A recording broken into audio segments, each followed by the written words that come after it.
Bonjour à tous. Merci Jean-Pierre pour votre introduction. Et quoique achetant et vendant de l'électricité depuis 20 ans dans les plus grandes utilities européennes, je ne peux que partager votre perplexité sur l'évolution des prix de l'énergie depuis quelques années, plus particulièrement depuis 6 mois. Effectivement, les prix ont rebaissé, hein, après avoir remonté en mars, ils ont rebaissé assez fortement en mai. Aujourd'hui, hier soir, on était à 171 euros du mégawattheure pour une livraison en 2024.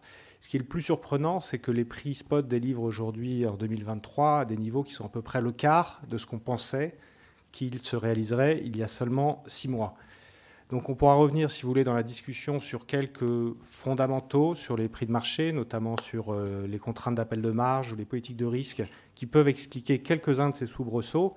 Mais néanmoins, le sentiment qui domine dans la filière des énergéticiens aujourd'hui, c'est quand même une grande humilité vis-à-vis des scénarios de prix et notamment des scénarios de prix à long terme. Quelques mots peut-être sur Primeo. Donc Primeo, c'est une vieille dame de l'électricité, hein, c'est une coopérative suisse qui est plus ou moins la jumelle de l'Automobile Club de France, hein, puisque Primeo a électrifié le canton de Bâle en 1897, puis le sud de l'Alsace en 1906. On a fêté notre jubilé l'année dernière et nous fournissons aujourd'hui à peu près 15 000 clients en électricité et en gaz en France pour un chiffre d'affaires d'environ 1 milliard d'euros. Et effectivement, nous avons le plaisir d'avoir CARE comme actionnaire historique et aujourd'hui de minorité. Alors, pourquoi la transition énergétique n'est-elle pas l'apanage que des producteurs et des consommateurs ? Parce que nous, fournisseurs d'électricité, nous sommes, pour paraphraser Adam Smith, les petites mains invisibles de la transition énergétique. Vous savez que dans les premiers temps de la transition, et là je remonte peut-être aux années 2009, 2010 et jusqu'en 2020, les pouvoirs publics, pour accélérer cette transition, ont décidé de définir des obligations, de créer des commodités et ensuite de laisser opérer des marchés sur lesquels s'échanger ces nouvelles commodités.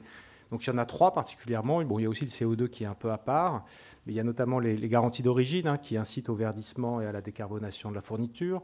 Vous avez les certificats d'économie d'énergie qui récompensent les actions de maîtrise de la demande.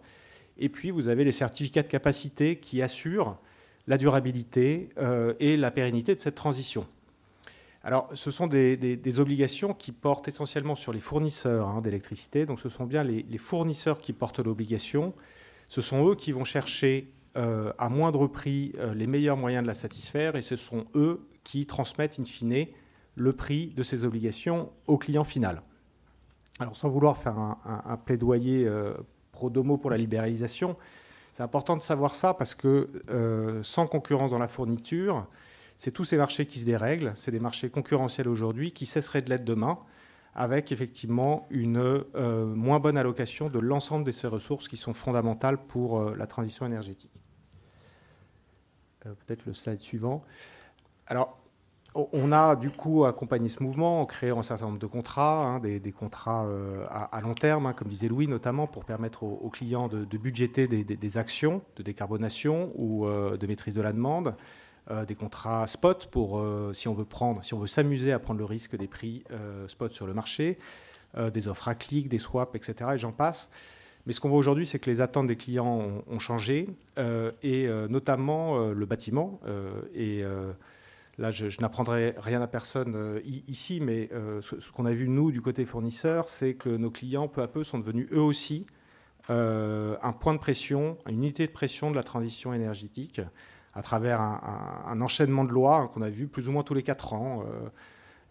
2015, la loi de transition énergétique, le décret tertiaire, ensuite la loi LOM sur les infrastructures de bornes de recharge en 2019, et puis récemment, en 2023, la loi d'accélération sur les énergies renouvelables, et notamment l'obligation de solarisation ou de végétalisation des ombrières, enfin des parkings, pardon, et des toitures.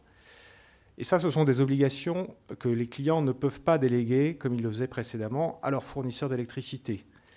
Donc ils vont devoir faire face à ces obligations et ils sont d'une certaine façon propulsés dans un écosystème qu'ils ne connaissent pas forcément, avec des notions de coûts, de technico-économie, de contraintes techniques qui connaissent mal.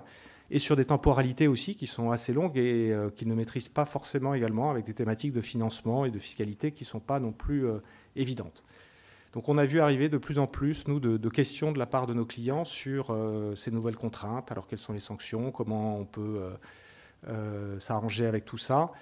Et notre position, elle est assez simple, hein, et c'est mon dernier slide, hein, c'est de créer peu à peu des pôles d'expertise qui vont être associés ou qui vont être incorporés au contrat de fourniture d'énergie afin de, en prenant les besoins les uns après les autres, hein, de pouvoir satisfaire ces nouvelles attentes de nos clients. Donc notamment sur la maîtrise de l'énergie, hein, on a déjà eu une activité assez soutenue sur les actions de maîtrise de l'énergie puisqu'on crée plus de 600 gigawattheures QMAC d'économie d'énergie tous les ans. Sur l'immobilité aussi, où on est désormais, en tout cas en Suisse et bientôt en France, gestionnaire d'infrastructures de bornes de recharge, notamment sur les concessions autoroutières. Et puis notamment en collaboration avec Air sur toute la thématique de la solarisation, alors que ça peut être des délaissés, ça peut être des ombrières, pour accompagner nos clients. Donc c'est une approche qui est relativement holistique, hein, donc c'est mon dernier slide, qui ressemble d'ailleurs au précédent, si vous pouvez le passer. On va essayer effectivement de couvrir l'intégralité avec une notion aussi de couverture du territoire qui est importante pour l'immobilité.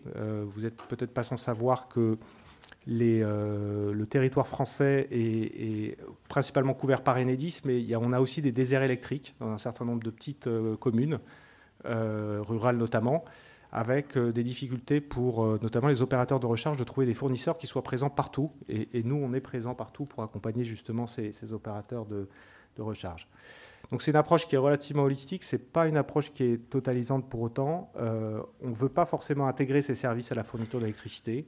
Il y a plusieurs raisons pour ça. C'est déjà parce que les interlocuteurs ne sont pas forcément les mêmes chez les clients, hein. On peut avoir des directeurs d'un côté des techniques, de l'autre côté des directeurs des achats. De l'autre parce que les temporalités aussi ne sont pas les mêmes, mais aussi parce que les clients aiment bien aussi avoir une liberté contractuelle et on respecte cela tout à fait. Notamment, et effectivement, je pensais laisser la parole à Louis sur cet aspect très technique et épineux, mais notamment sur effectivement la solarisation des toitures, mais on pourra en reparler après. Ce qu'on voit aujourd'hui, c'est qu'il est sans doute plus simple et sans doute beaucoup plus économique, par exemple, pour une plateforme logistique, de louer ces terrains à travers un bail amphithéotique à un opérateur que de partir dans une usine à gaz extrêmement complexe sur l'autoconsommation, qui sera sans doute à la fois complexe, juridiquement et contractuellement très contraignante, et par ailleurs pas forcément intéressante économiquement.